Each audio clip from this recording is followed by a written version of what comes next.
cielo eléctrico.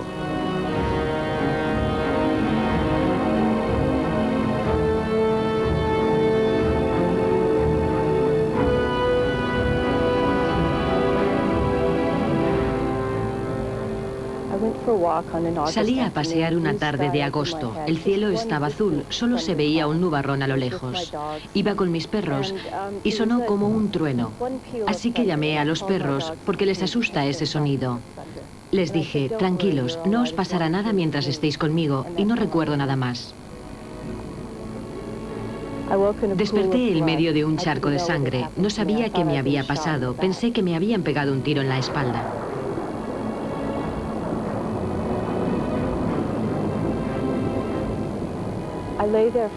Me quedé allí tumbada durante mucho tiempo, pensando que iba a morir. El dolor era terrible. Entonces me di cuenta de que seguramente me había alcanzado un rayo. Había llegado la tormenta y me vi rodeada por los truenos. Me sentía como si hubiese tragado fuego.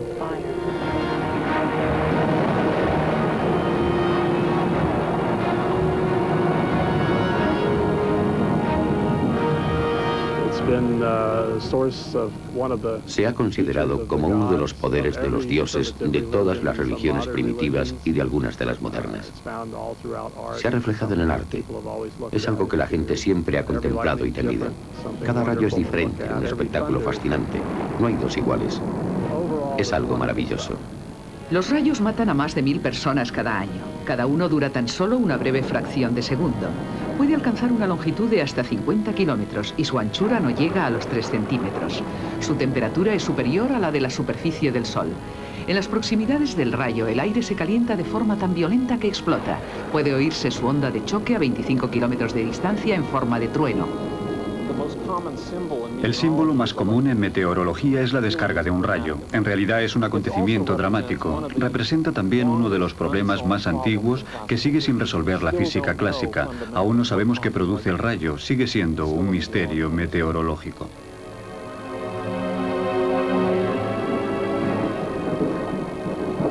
Desde hace 250 años sabemos que el rayo es un fenómeno eléctrico.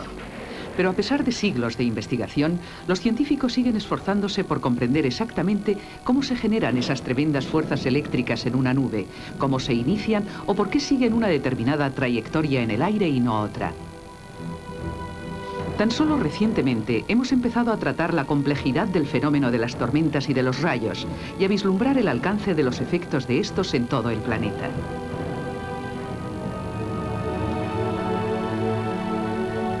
Las tormentas intensas se producen principalmente en torno a las zonas tropicales y subtropicales, donde aumentan el calor y la humedad. En todo momento hay cerca de 2000 tormentas activas en la Tierra. Uno de los focos principales es Florida. Atravesando el centro del estado se encuentra el Callejón de los Rayos, una franja de terreno de unos 100 kilómetros de anchura con la mayor incidencia de estos en Estados Unidos.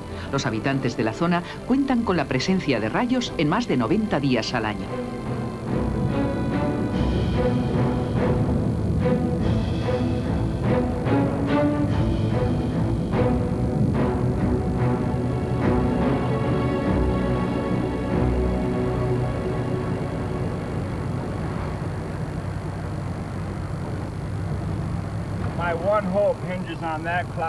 Centro mis esperanzas en esa nube de allí. Parece muy buena. Son las 8 menos cuarto y el sol se oculta aproximadamente a las 8. Así que puedo fotografiar hasta las 8 y cuarto. Dispongo de media hora y esa nube de allí puede que nos dé buen resultado. David Stillings vive en mitad del Callejón de los Rayos. Se autodenomina el cazador de rayos y se dedica a captarlos con una cámara. El 1 de julio de 1976 atrapé mi primer rayo y lo llamé erupción, porque parece surgir de esa protuberancia central y había cielo azul y nubes púrpuras. Aquello creó adicción en mí. Otra foto muy buena la tomé la noche de Halloween de 1985. El rayo sale justo de un repetidor y me pareció increíble. Lo capté. He fotografiado rayos en 4 ocasiones la noche de Halloween a las 11:17. Gracias. Esta es una de las buenas de 1992, la mejor tormenta de ese año. Captar un rayo en una puesta de sol es una cosa, pero captar uno saliendo de la nube y dirigiéndose hacia el ocaso y después a tierra es algo muy singular. ¡Qué gran tormenta!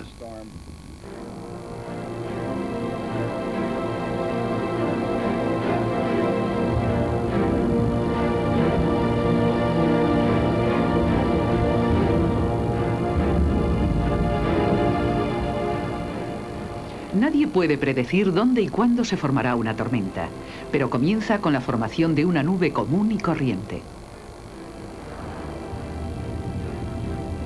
Earl Williams es un físico que pasa los veranos estudiando tormentas en Nuevo México.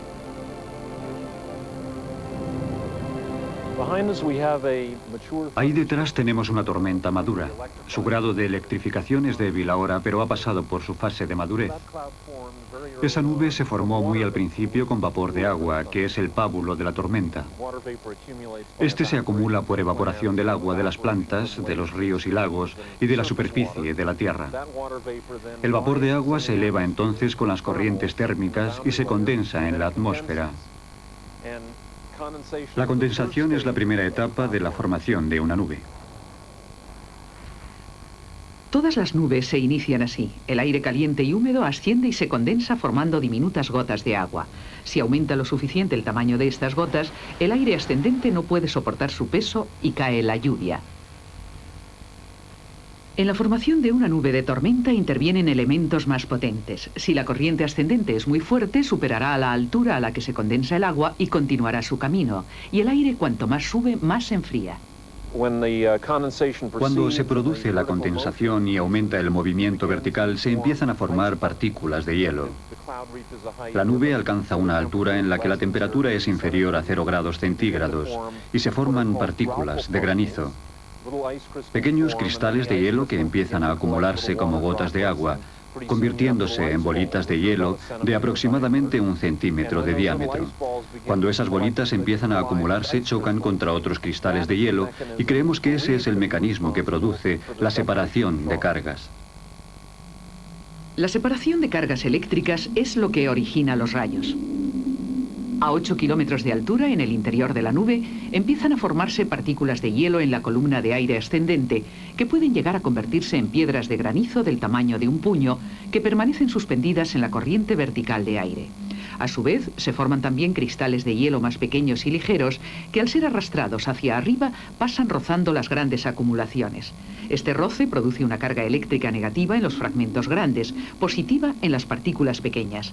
Los pequeños cristales de hielo siguen ascendiendo hasta el borde de la estratosfera, que actúa como techo. Se esparcen lateralmente formando la característica cabeza de yunque de una nube de tormenta madura. Alcanza una altura de 20 kilómetros y una anchura de hasta 25. La acumulación de carga eléctrica es inmensa. Tarde o temprano, algo tiene que ceder. Las cargas opuestas se atraen. En realidad, la tormenta intenta alejar las cargas positivas de las negativas. Al cabo de un tiempo, la atmósfera soporta demasiada tensión y cede. Y es cuando se produce el rayo. Igual que se produce un terremoto cuando las fuerzas elásticas del interior de la Tierra llegan a cierto límite y sobreviene una fractura de catastróficas consecuencias. Ambos fenómenos entran dentro de la misma categoría, los rayos y los terremotos.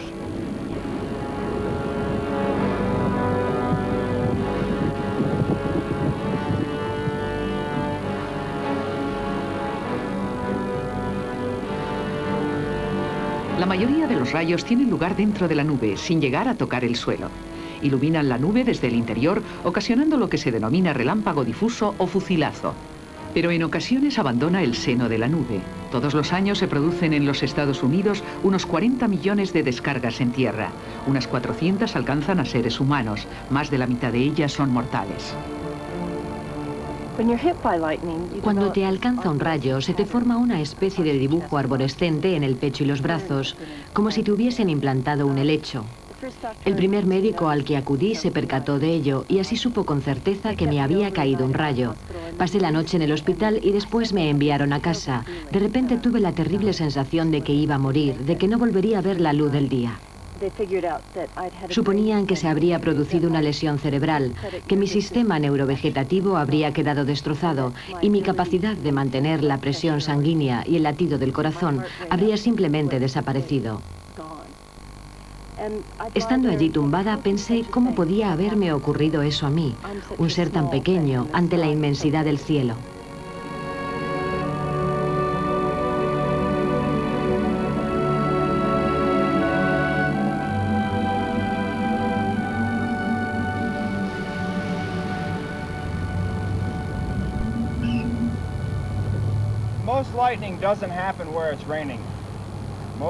La mayoría de los rayos no se producen donde llueve, sino fuera de la lluvia, aunque suele haber lluvia entre nosotros y el rayo.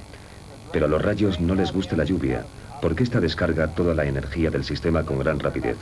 En realidad, lo peor de cazar rayos es intentar escapar de la lluvia.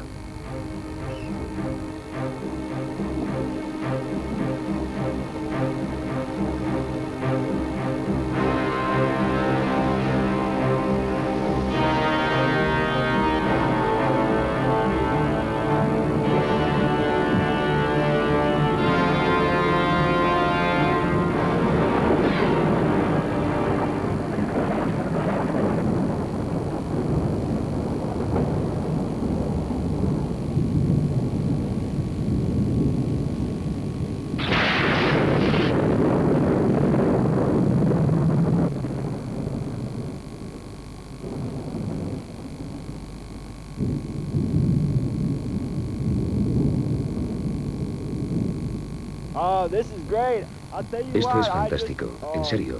Este año ha sido muy malo porque no ha habido tormentas nocturnas, pero esta noche, mira eso, se está formando. Ya está aquí y estoy emocionado.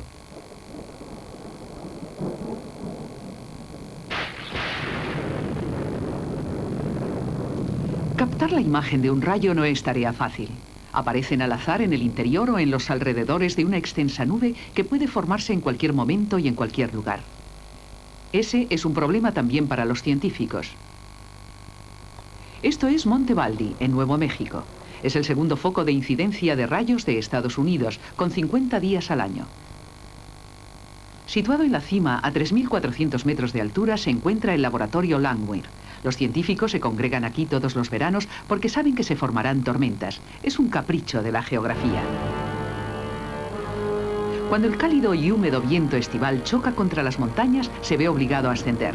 Esto favorece el proceso normal de convección y asegura prácticamente la presencia de nubes de tormenta.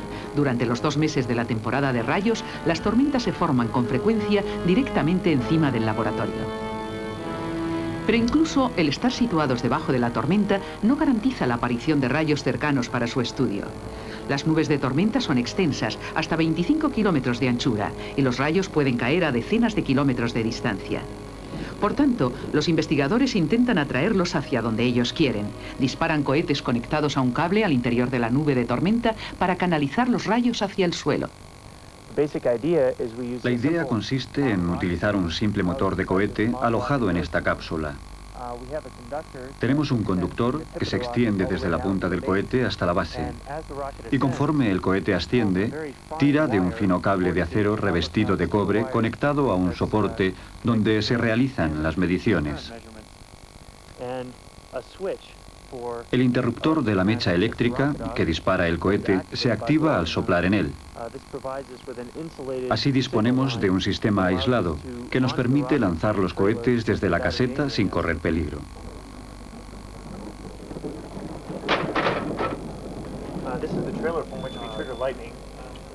Esta es la caseta desde donde provocamos los rayos. Los cohetes se lanzan mediante estos tubos situados aquí. Cada número corresponde a una determinada posición de la plataforma de lanzamiento y los cohetes se disparan simplemente soplando fuerte por los tubos, así. Ahora no he soplado, pero esa es la idea.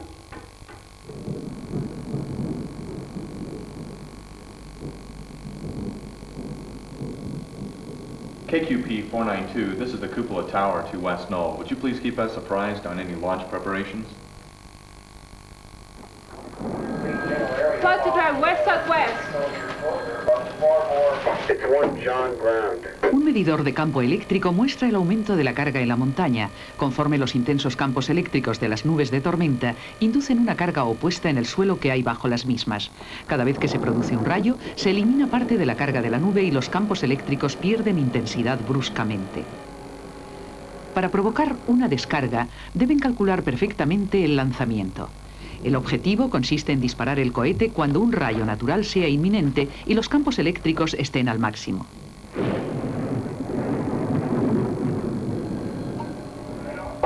Kiva E-Field, 2.5 km/m, foul steady.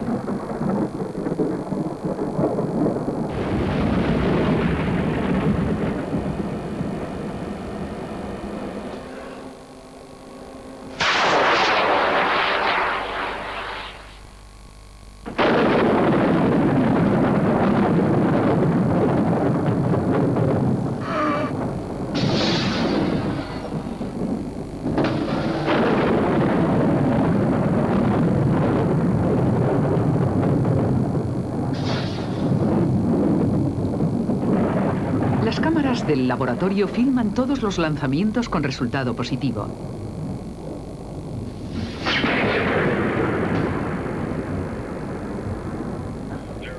Aquí pueden empezar a poner al descubierto la anatomía de los rayos.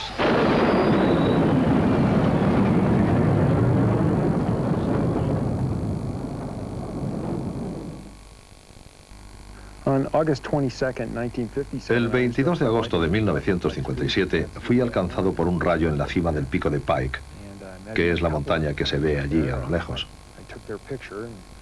Me encontré con una pareja joven allí arriba. Le saqué una foto y se fueron en dirección contraria. Y surgió un rayo de una pequeña nube de tormenta. El rayo me paró el corazón. Me dejó sin respiración y me levantó a unos 3 metros del suelo, según la mujer.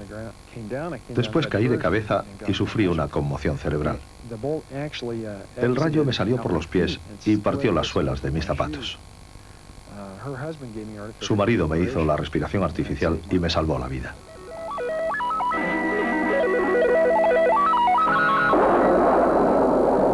Lightning kills more people than floods, tornadoes, or hurricanes.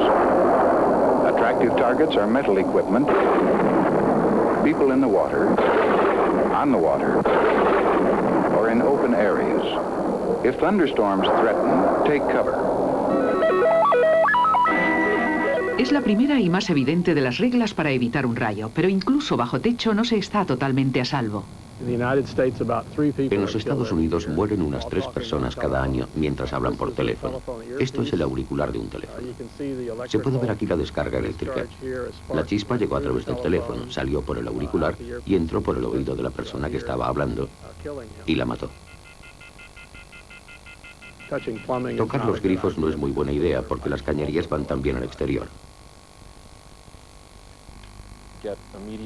Hay que subirse inmediatamente a un vehículo aparcado, un vehículo de metal.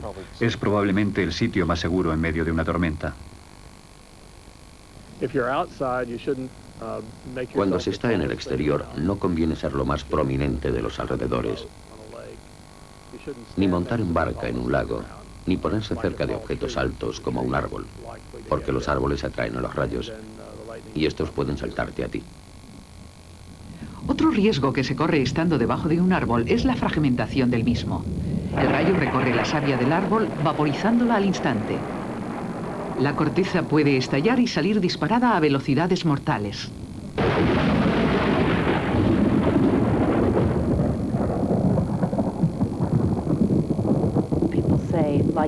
Se dice que no caen 2 rayos en el mismo sitio, pero de hecho yo he sido alcanzada 2 veces por sendos rayos, así que el dicho no se cumple. La gente parece que me tiene miedo. Estuve hace poco en Montana, cerca de un famoso río truchero con un grupo numeroso de gente, y se desencadenó de repente una tormenta terrible. Nos quedamos debajo de los árboles junto al agua, lo peor que se puede hacer durante una tormenta. De repente miré a mi alrededor y vi que la gente se alejaba de mí. Me parecía increíble. El rayo te atraviesa en una milésima de segundo, así que no es peligroso tenerme cerca. ¿Qué objetos atraen o no a los rayos sigue siendo un misterio? Pero eso no ha limitado las extravagantes ofertas de la industria de la protección contra rayos.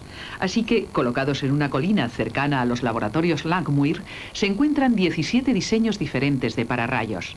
La idea del pararrayos consiste en proteger una zona atrayendo cualquier rayo que caiga en sus inmediaciones. Pero no hay forma de saber cuál de los diseños es más eficaz. Algunos pararrayos inverosímiles y muy caros gozan de un gran éxito comercial. Aquí se prueban estableciendo comparaciones entre ellos. Aquí tenemos un par de puntas que estamos probando este verano. Esto es un pararrayos de punta radioactiva. La auténtica emite radioactividad alrededor de la circunferencia, con el fin de que los iones liberados por esta fuente radiactiva produzcan una nube iónica sobre la punta que atraiga hacia sí a los rayos. Esta es la denominada terminal Roma, relativamente fácil de fabricar y barata, a diferencia de la radiactiva que puede costar varios miles de dólares. Otros de los pararrayos que tenemos aquí en la montaña llevan componentes electrónicos en su interior que alteran sus características para intentar que atraiga mejor a los rayos. Resulta difícil conseguir que los rayos caigan en uno de nuestros pararrayos. Hay muchos árboles en la ladera de la montaña y los rayos los alcanzan más a menudo que a nuestros pararrayos. Solo hay 17 pararrayos y cientos de árboles. Parece que James Mathis deberá dedicar aún mucho tiempo a investigar este tema.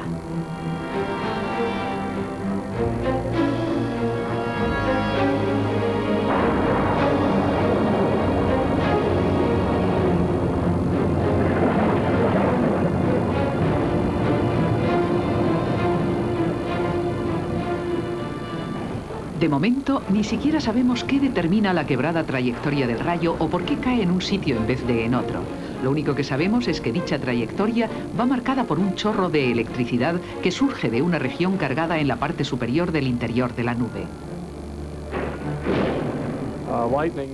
Los rayos caen en el suelo más o menos al azar. Se inician en la nube de una forma que no comprendemos del todo. Y entonces la guía del rayo, como se llama el proceso inicial del rayo, inicia su camino hacia el suelo siguiendo una trayectoria ramificada. Se piensa en general que en su descenso desde la nube, el rayo no sabe que ahí está el suelo hasta que llega a unos cuantos cientos de metros del mismo. Pero exactamente cómo se desplaza por el aire, o dónde va a dar, o qué procesos aleatorios intervienen para que se dirija al suelo, son interrogantes sin respuesta. Se inicia con una pequeña chispa en la región cargada de la nube, a unos 8 kilómetros de altura. Surge un chorro de electrones, recorre unos cientos de metros, después se detiene y acumula durante unas millonésimas de segundo. Entonces el chorro toma otra dirección diferente, vuelve a acumularse y así sucesivamente. A menudo el chorro se bifurca, hay muy poca corriente y apenas luminosidad. No es un rayo propiamente dicho aún, es la llamada guía escalonada, un canal de intensa carga que avanza dando saltos y ramificándose. Conforme se acerca, su campo eléctrico empieza a ejercer una inducción en el suelo. Cuando la guía escalonada está a unos 100 metros del suelo, este percibe que se acerca una gran carga de electricidad negativa. Ciertos objetos en tierra responden emitiendo pequeños haces hacia la guía escalonada. Filamentos de plasma débilmente luminosos que intentan conectar con lo que se acerca. Si estás en la zona, puede que uno de esos haces surja de tu cabeza y se dirija hacia la guía escalonada. Puede que un poste telefónico lance un haz positivo. Puede que una brizna de hierba lance un haz positivo hacia la guía escalonada. Ese haz especial que establece la conexión es lo que da lugar al flujo de retorno y después a la catastrófica corriente de 10.000 amperios. Eso es lo que cierra el circuito. Cuando se establece esa conexión, los electrones pueden fluir hacia tierra formando un rayo cegador. Los situados en el sector del canal más próximo a tierra fluyen antes, después los que están en sectores sucesivamente más altos y en las ramificaciones, y por fin la carga desde la propia nube. De modo que el rayo visible va desde el suelo hasta la nube, mientras que las intensas corrientes eléctricas fluyen hacia abajo. Todo esto sucede a 1/3 de la velocidad de la luz.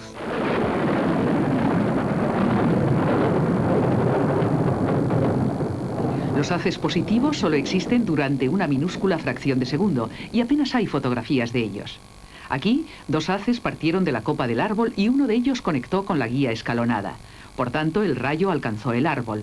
Un poste telegráfico cercano lanzó también un haz, pero no estableció conexión.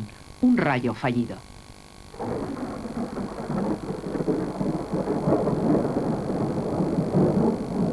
Esta es probablemente la única vez que un haz positivo ha sido captado en vídeo. Aquí el fotógrafo tuvo mucha suerte. Si este haz hubiera conectado, podría haber sido fatal. El rayo siempre cae 2 veces en el mismo sitio. A cámara superlenta puede verse que este rayo está compuesto de multitud de haces que se van formando conforme el rayo encuentra nuevas zonas de carga dentro de la nube y las proyecta una a una. Estos son haces de retorno. Se suceden tan rápidamente que ante nuestros ojos el rayo simplemente parpadea.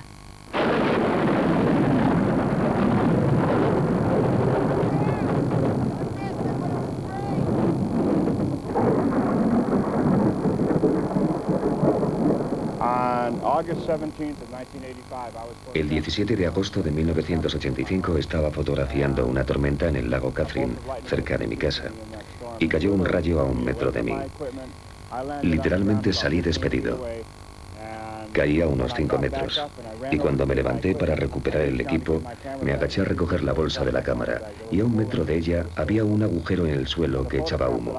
La fotografía que tomé durante esa tormenta la denomino el milagro porque aún sigo vivo.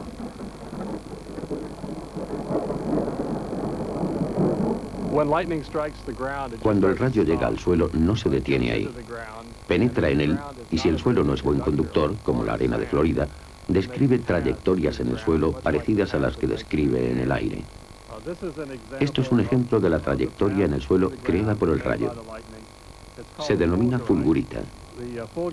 La fulgurita es este tubo de arena fundida y solidificada que baja. En este caso estableció contacto con este cable eléctrico. Ese es el destrozo que produjo en un cable eléctrico subterráneo. Básicamente es cristal. Si miramos en su interior, vemos que este tubo es hueco, de aspecto cristalino y muy suave. De él partían también ramificaciones que fueron destruidas en el proceso de excavación. Las fulguritas de este tamaño son poco frecuentes, no porque no las haya por todas partes, sino porque resulta difícil desenterrarlas, dada su fragilidad. Esto no sucede cuando el suelo es un buen conductor eléctrico. En ese caso, cuando el rayo penetra en la Tierra, la electricidad se extiende en todas direcciones. El rayo viaja por el suelo recorriendo cientos de metros. Uno alcanzó a Jerry Heard desde una distancia de 50 metros, a través de un paraguas bajo el que se cobijaba. Lee Trevino y yo, creo que fue en 1975, estábamos jugando el hoyo 13 en el torneo Chicago Butler National. Lee golpeó primero. Yo golpeé después y empezamos a caminar a por el par 3 y un rayo cayó muy cerca de nosotros. Recuerdo que Lee y yo abrimos los paraguas para protegernos de la lluvia, que en ese momento era ligera. El segundo fogonazo fue el que nos alcanzó. Supongo que el rayo cayó junto al agua o cerca de nosotros y nos llegó por los paraguas. Cruzó la espalda de Lee, a mí me pasó por la ingle y por supuesto nos quemó. Recuerdo que tenía las manos cerradas por la contracción de la electricidad.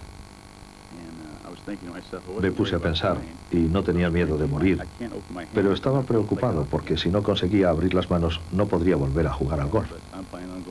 Pero pienso volver al campeonato de seniors. Tuvimos suerte de salir con vida.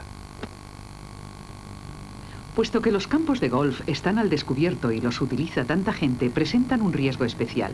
En los Estados Unidos, el 20% de las víctimas de los rayos fueron alcanzadas mientras jugaban al golf. Hay que evitar quedarse al descubierto durante una tormenta eléctrica, pero hay formas de minimizar el riesgo. Si estás en el campo y no puedes encontrar refugio, conviene juntar mucho los pies y agacharse. Al juntar los pies se reduce la distancia de separación para evitar que la corriente pase a través del cuerpo. No es una garantía, pero es mejor que nada. Si estás en medio de una tormenta y cuentas 3 segundos entre el relámpago y el trueno, es que el rayo está a 1 kilómetro. Cada 3 segundos es 1 kilómetro de distancia. Lo que hay que hacer, si el vello se aterriza, que es un sistema de aviso, es agacharse y formar un ovillo. No tumbarse en el suelo, sino ponerse en cuclillas y quizá el rayo elija otro objetivo. Sobre todo no jugar al golf. Este es el único sitio que es completamente seguro, el interior de una caja metálica.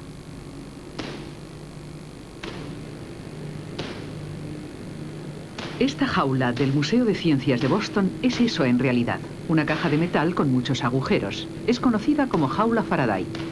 El metal tiene muy baja resistencia eléctrica, de modo que la corriente pasa por el metal en vez de a través de lo que haya en el interior.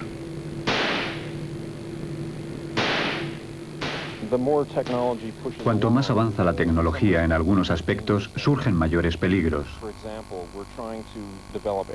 Por ejemplo, intentamos desarrollar aviones e incluso automóviles construidos con plástico, con materiales de grafito epoxi que no forman el recinto metálico deseable para estar totalmente protegidos de los rayos. Asegurarse de que esto no desemboque en un desastre es una ardua tarea. Andy Plummer prueba los diseños de los nuevos aviones frente a los rayos. Los aviones están expuestos a rayos ocasionales. El rayo entra por una parte del avión y normalmente sale por otra parte, como el extremo del ala opuesta, o una pala de hélice, o el cono de cola, y sigue su camino hasta descargar en su destino final. Aquí, por ejemplo, tenemos el efecto de la caída de un rayo sobre un panel del típico revestimiento de aluminio de los aviones. El rayo causa algunas grietas y funde algunas partes del material, pero no llega a perforarlo. Sin embargo, en la actualidad se fabrican también aviones de compuestos de fibra de carbono, cuya conductividad es menor. Y por tanto, la caída de un rayo similar causa muchos más daños, salvo que se aplique la protección adecuada a los materiales. Aquí tenemos un panel del mismo material de revestimiento de fibra de carbono que ha sido protegido con una fina malla de cobre trenzado. Puede verse que los daños son mucho menores, tan solo algún deterioro en el aspecto externo y no llega en absoluto a traspasar el material. Hay que dedicar especial atención a los depósitos de combustible del avión. Esta cámara de pruebas está diseñada para comprobar que si es alcanzada por un rayo no aparecerán chispas en su interior. La cámara de pruebas que ven aquí se utiliza para evaluar si la caída de un rayo puede producir una fuente de ignición, una pequeña chispa eléctrica en el interior de un depósito que incendie los vapores del combustible. Tenemos una cámara en la que introducimos vapores inflamables y cuyo extremo tapamos con una pieza de revestimiento del ala. Aplicamos 200.000 amperios mediante este conductor y este electrodo al revestimiento y comprobamos si se produce una chispa o un punto caliente en la superficie interior del revestimiento. Si el revestimiento del depósito de combustible es defectuoso, la descarga creará una chispa dentro de la cámara y el combustible explotará a través de la lámina de aluminio de la cubierta. En este caso hay que volver al tablero de diseño. Han penetrado chispas en el depósito que han incendiado el combustible. Si esto hubiera ocurrido en un avión real en vuelo, los resultados habrían sido catastróficos. Las pruebas son vitales. Cualquier avión de línea comercial debe contar con un impacto al año, aparte del hecho de que los pilotos hacen todo lo posible por evitar las tormentas, al menos la mayoría de los pilotos. En los años 80, la NASA hizo volar a un caza a través de las tormentas más violentas que pudieron encontrar. Querían que el avión recibiese el mayor número posible de impactos para estudiar qué pasa exactamente cuando un rayo alcanza una aeronave. Tuvieron más éxito incluso del esperado. El fuselaje de metal del avión comprimió los campos eléctricos de la tormenta al atravesarlos volando. Era su presencia lo que producía los rayos.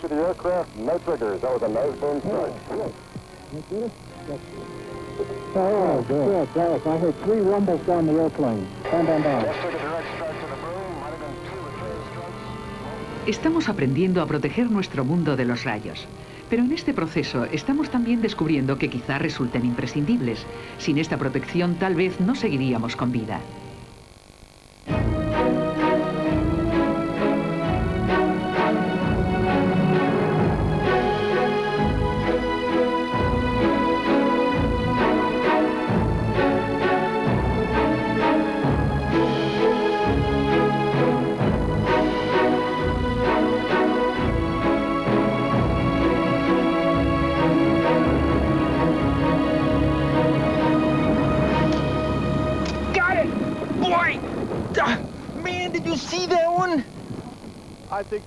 Yo creo que el rayo es algo más que un fenómeno poderoso que sucede allí arriba.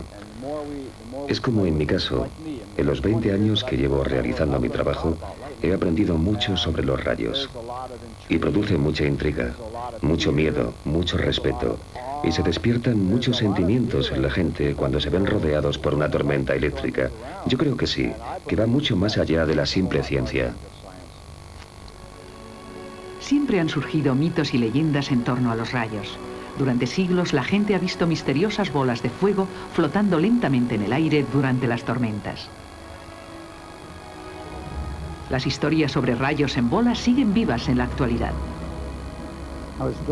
Volvía a casa en el coche y llovía intensamente. Giré y entré en la rampa de acceso y mientras esperaba a que se abriese la puerta del garaje y vi un gran fogonazo. El rayo en bola tenía la forma y el tamaño de una bola de jugar a los bolos. Era roja y naranja con algunos tonos azules y parecía casi como si fuese de cristal. La vi por la ventana, surgió del cielo, describió una curva e impactó cerca de la rueda delantera, pero allí no había nada.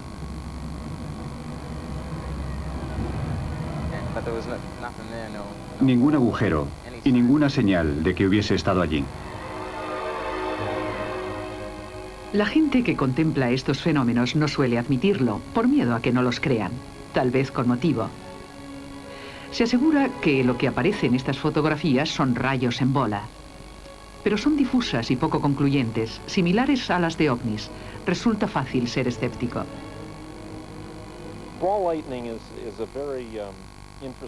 El rayo en bola es un interesante problema sin resolver en la investigación de los rayos. De momento no tiene gran reputación, pero hay una larga serie de historias que apuntan hacia la existencia de luminosas bolas de plasma que duran bastantes segundos. Hay algunos informes interesantes de tripulaciones de submarinos. Los viejos submarinos de la Marina llevaban grandes grupos de baterías y en los que ocasionalmente veían brillantes bolas de fuego cuando se producían cortocircuitos accidentales en estos.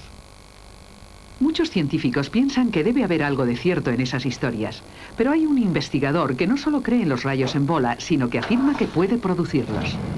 So here's one for all you folks who love a little mystery. I've changed my mind. This love is fine. It's just great ball of fire.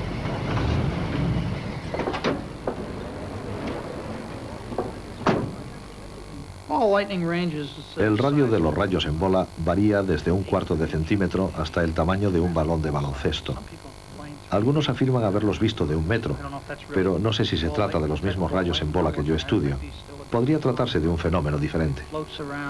Los rayos en bola flotan, pueden subir y bajar, pueden disiparse lentamente o desaparecer con una explosión. El experimento que van a ver se realiza con 20 acumuladores de submarino. Son baterías de 25.000 amperios conectadas en serie, lo que nos proporciona unos 42 voltios y tal vez 18.000 amperios.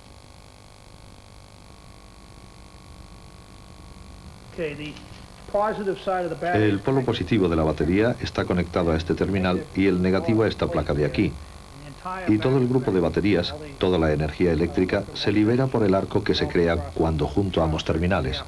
Utilizamos un poco de agua como refrigerante y para mantener los rayos en bola fijos en una zona.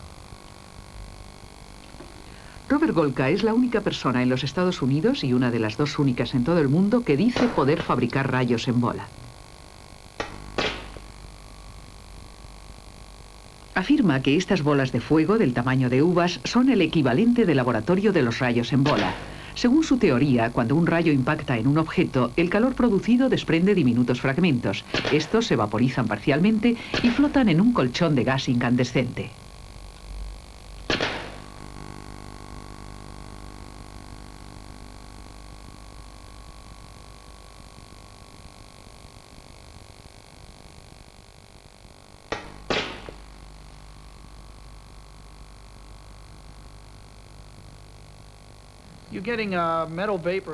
Se obtiene un vapor metálico que gira y se mueve a gran velocidad en torno a una gota de metal líquido. La gota es muy pequeña, tal vez del tamaño de un grano de azúcar. Con gotas del tamaño de un grano de azúcar se obtienen bolas de fuego de hasta medio centímetro de radio. ¿Cómo se llega a alcanzar radios de 5, 7, 10 centímetros o el tamaño de un balón de baloncesto? No estoy muy seguro. Es lo que intento descubrir.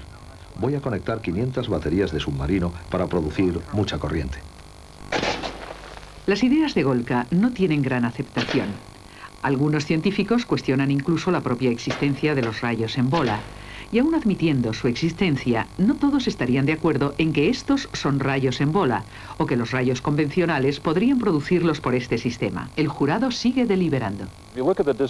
Si nos fijamos en la distribución de las corrientes en los rayos, los promedios oscilan entre 5.000, 10.000, 15.000 amperios. Son valores frecuentes, pero si nos vamos a los picos de la distribución, podemos encontrar corrientes inmensas de 200.000 y 300.000 amperios. El valor de lo que intenta hacer Golka radica en que dispone de un grupo de baterías que le permiten explorar esta región.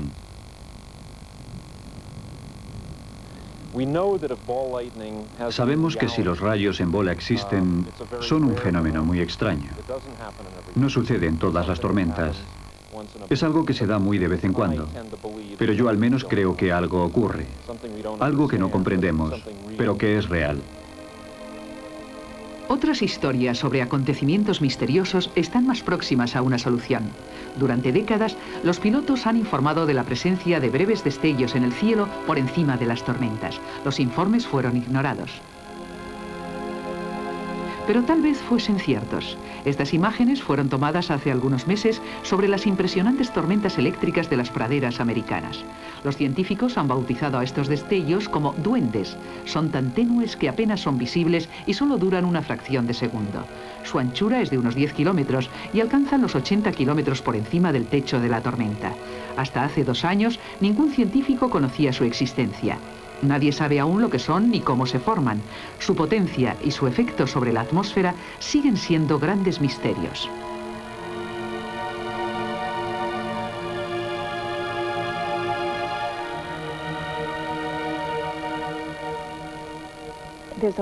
Hay una profusa mitología antigua en torno al rayo. Por ejemplo, Zeus recorriendo los cielos, sosteniendo rayos en sus manos, y una diosa china produciendo destellos con espejos, y un pájaro del trueno ascendiendo por una montaña. Yo creo que los mitos son historias que nos contamos a nosotros mismos para explicar estos grandes fenómenos cósmicos. Expresan nuestra imaginación y también nuestros temores.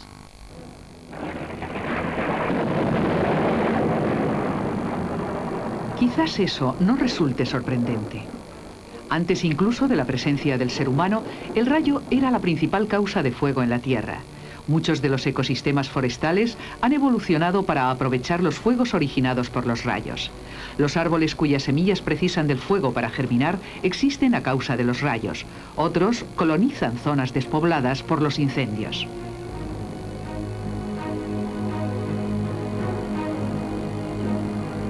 La temperatura alcanzada por un rayo llega a los 50.000 grados y hace arder al propio aire. El nitrógeno y el oxígeno reaccionan formando nitratos, fertilizantes vitales para las plantas que llegan a la Tierra a causa de la lluvia. Los rayos proporcionan a nuestro planeta la tercera parte de una de sus sustancias químicas más vitales. Los rayos se han producido desde hace muchísimo tiempo.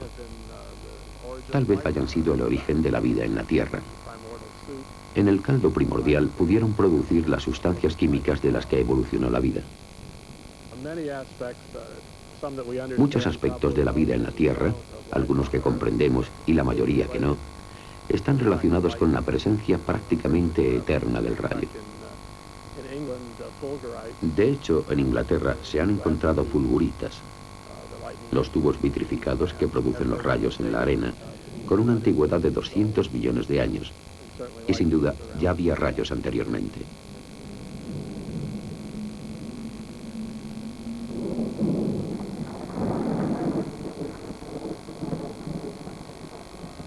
Tan solo desde el espacio se puede apreciar la magnitud real de los relámpagos en la Tierra. Imágenes tomadas con una cámara de alta sensibilidad muestran el parpadeo de las tormentas nocturnas en todos los continentes.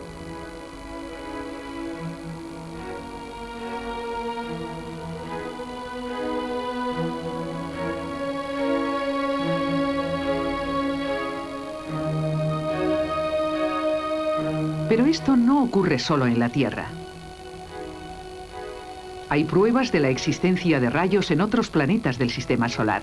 En Júpiter se han llegado incluso a fotografiar.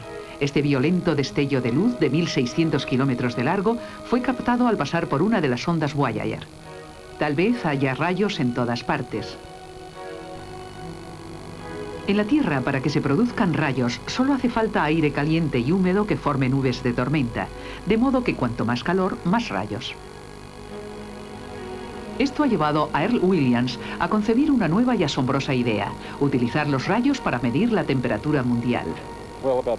Hace unos 5 años emprendí una expedición a Darwin, en la zona tropical de Australia, donde se forman algunas de las mayores tormentas eléctricas en la atmósfera.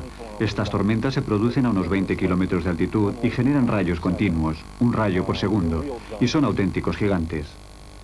Una cosa que observamos inmediatamente fue que cuando la temperatura aumentaba 1 grado centígrado, el número de rayos se multiplicaba por 4 o por 5. Llegó a la conclusión de que si el aumento de temperatura implicaba más tormentas en Australia, lo mismo ocurriría en el resto del mundo. Al calentarse el planeta, deberían aparecer más rayos. Si encontramos una forma de medir la cantidad de rayos en todo el planeta, en teoría deberíamos poder utilizarla para medir los cambios de temperatura en la Tierra. ¿Cómo se observan los rayos a escala global? Hay un sistema natural para hacerlo. Se denomina resonancia de Schumann. Cada rayo es como una pequeña antena de radio que transmite ondas de un amplio rango de frecuencias. Resulta que la Tierra está sintonizada a una frecuencia de la resonancia de Schumann. Igual que se sintoniza una emisora de radio, se puede sintonizar la resonancia de Schumann en 8 ciclos por segundo, y a esa frecuencia se pueden escuchar prácticamente todos los rayos del planeta.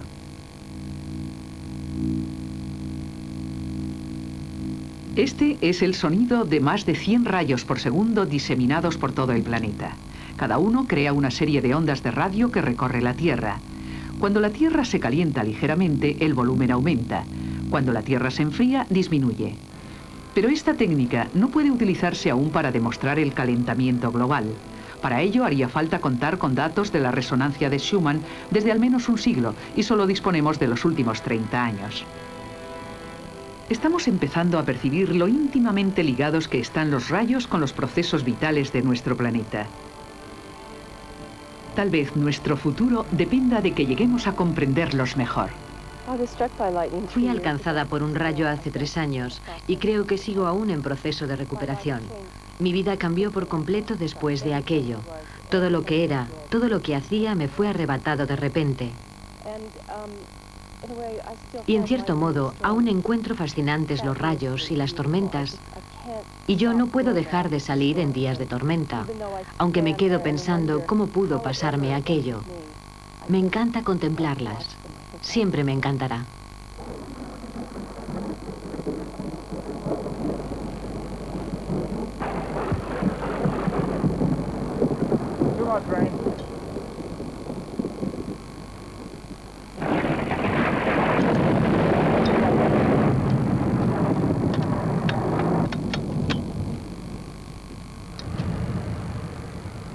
Mucha gente piensa que tengo tendencias suicidas porque me pongo debajo de los rayos, pero no, me encanta la vida. Llevo 20 años entre rayos, y si tengo que irme cuando Dios me llame a su presencia, si tengo que irme, me gustaría que me llevase por delante un rayo fenomenal. Quizá entonces desde allí arriba pueda manejar la máquina de los rayos.